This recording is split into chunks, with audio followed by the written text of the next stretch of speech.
Beware of people trying to tell you to calm down. Riots have broken out in Britain after the murder of 3 girls by the son of Rwandan parents.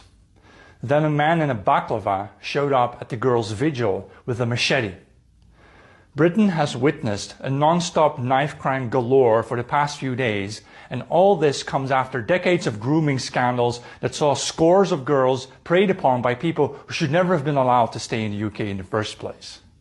But who do the politicians and media blame? The establishment's response is to crack down on native solidarity.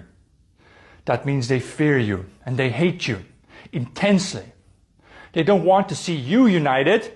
They want to keep you divided in left, right, Labour and Tory, Democrat and Republican. It's the same story everywhere else in Europe and in the West. They know natives will never get put back in charge of their nation's future as long as half their people remain the other half's enemy.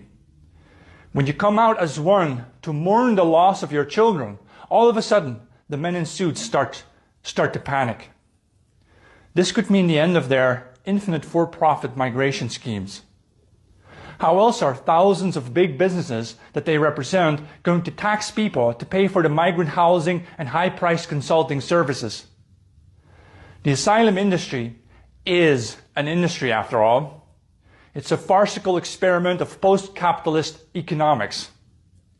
We can't make money productively anymore, so we'll just profit off of national destruction and the destruction of our peoples.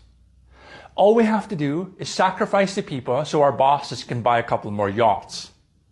And then the police go around randomly arresting decent people for caring about their grandchildren when previously they were bending the knee in solidarity with BLM. They couldn't be sensitive enough handling looters and rioters. But when people living under decades of government-enforced marginalization finally rise up in defense of their children being murdered, all of a sudden the police remember to bring out their batons and their riot shields. It's disgusting. It's two-tier policing.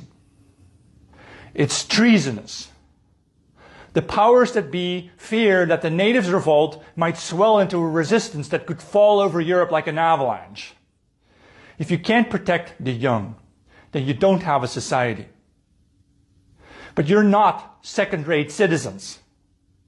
You're not the designated enemies of the state. For God's sakes, they're having your grandmas mauled by police dogs for the crime of loving their grandchildren. This is not the time for calming down. Just ask Rudyard Kipling. It was not part of their blood. It came to them very late, with long arrears to make good, when the English began to hate. The rest of Europe will join you. The revolution will not be televised.